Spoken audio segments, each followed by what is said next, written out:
Bonjour, je vais parler de l'épisode de reprise de la 6e saison de Marvel's Agents of S.H.I.E.L.D.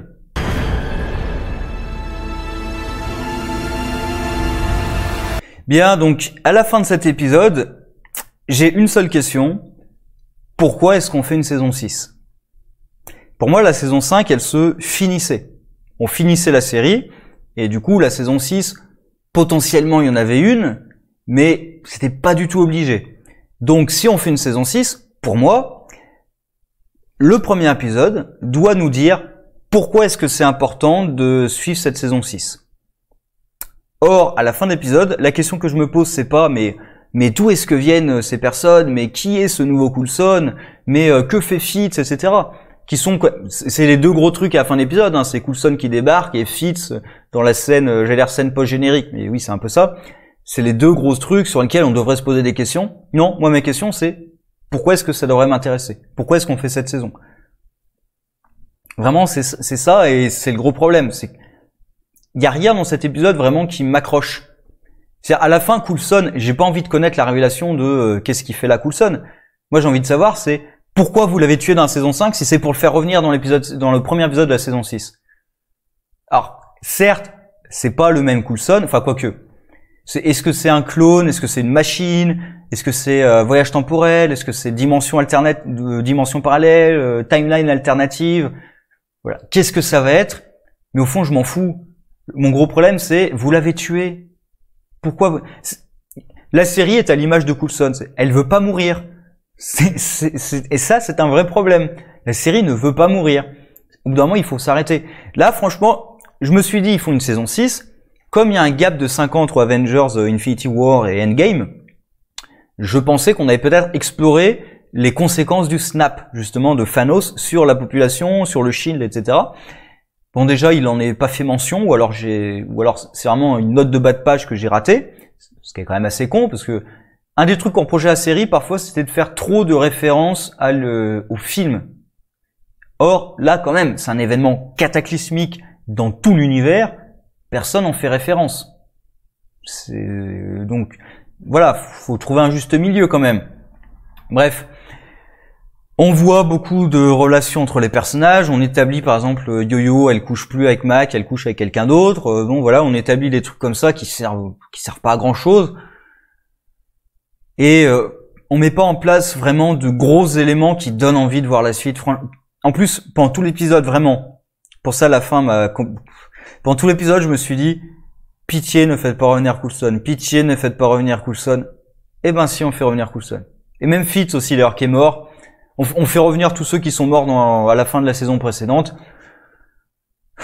Surtout, l'équipe qui est dans l'espace va chercher Fitz. Mais s'il trouve Fitz et qu'il le retire de son sommeil, bon, ce qui est déjà fait.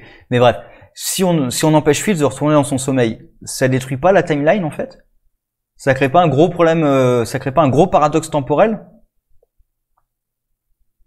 Enfin, bon, après, je vais pas noter le nombre de conneries. Par exemple, ils vont sur une planète pour chercher du carburant. Il n'y a pas de système de défense sur la planète, quoi. Quake toute seule, elle est suffisamment menaçante pour faire fuir les gardes. Ou en même temps, ils sont désarmés, donc voilà. Et il n'y a pas de système de défense, il n'y a pas de troupes en plus qui viennent. On n'essaie pas d'abattre leur vaisseau. Alors certes, il y a le mec dedans, donc, mais on pourrait quand même tirer sur le vaisseau, détruire leur réacteur, ce genre de choses, sans tout faire péter. Et le type, comment est-ce qu'il va leur donner leur carburant en fait? Parce qu'il le menace, mais en plus, ils ont établi qu'il avait quand même du carburant pour tracer.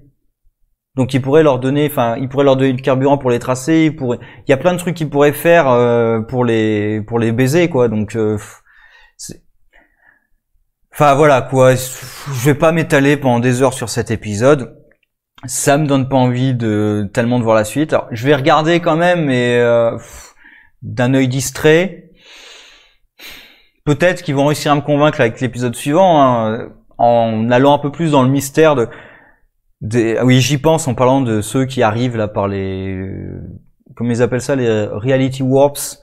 Enfin bref, le type qui est coincé dans le mur, alors on nous dit c'est devenu du ciment. Bon, il a plus de cœur. Bon, ça fait combien de temps qu'il est dans ce mur? Là, d'un coup, il se réveille. Ça fait combien de temps qu'il est dans ce mur? Ou pareil, il y a un truc qui tombe de sa veste. Les mecs l'ont pas fouillé.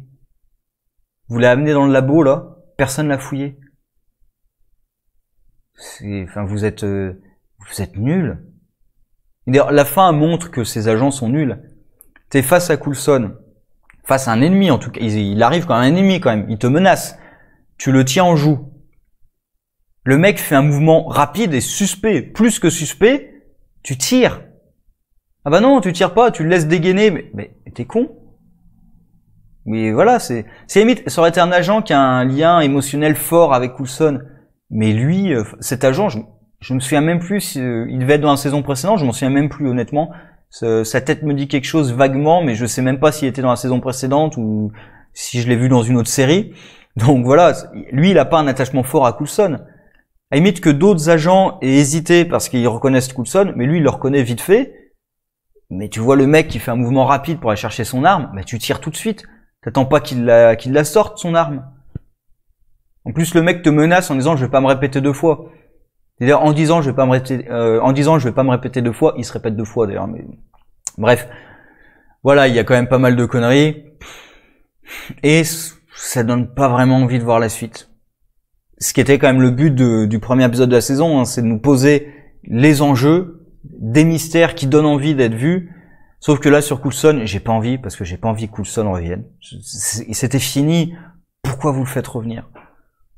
Et Fitz, pour moi, ça crée un gros paradoxe temporel. Alors là, il peut y avoir de l'enjeu parce qu'on voit clairement que Simons a baisé toute l'équipe, que il voulait rentrer sur Terre. En plus, ils ont évoqué leur famille et tout qui les attend sur Terre. Donc, voilà, là, l'équipe va vraiment lui en vouloir. Après, il pourrait, je vois pas ce qui les empêcherait en fait de refaire un deuxième saut pour revenir sur Terre malgré tout, quoi. C'est ça le truc. Alors peut-être qu'ils vont débarquer, qu'ils vont se faire capturer ou je sais pas quoi, mais à la rigueur, à moins d'évoquer le problème de on n'a pas assez d'énergie, on n'a pas assez de carburant, je sais pas quoi, ils pourraient revenir sur Terre. Je me souviens plus s'il a été évoqué dans l'épisode s'ils avaient peut-être pas assez de carburant pour faire 2 sauts.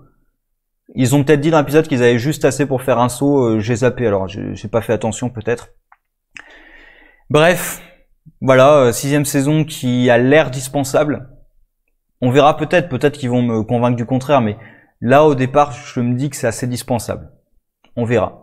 Sur ce, au revoir.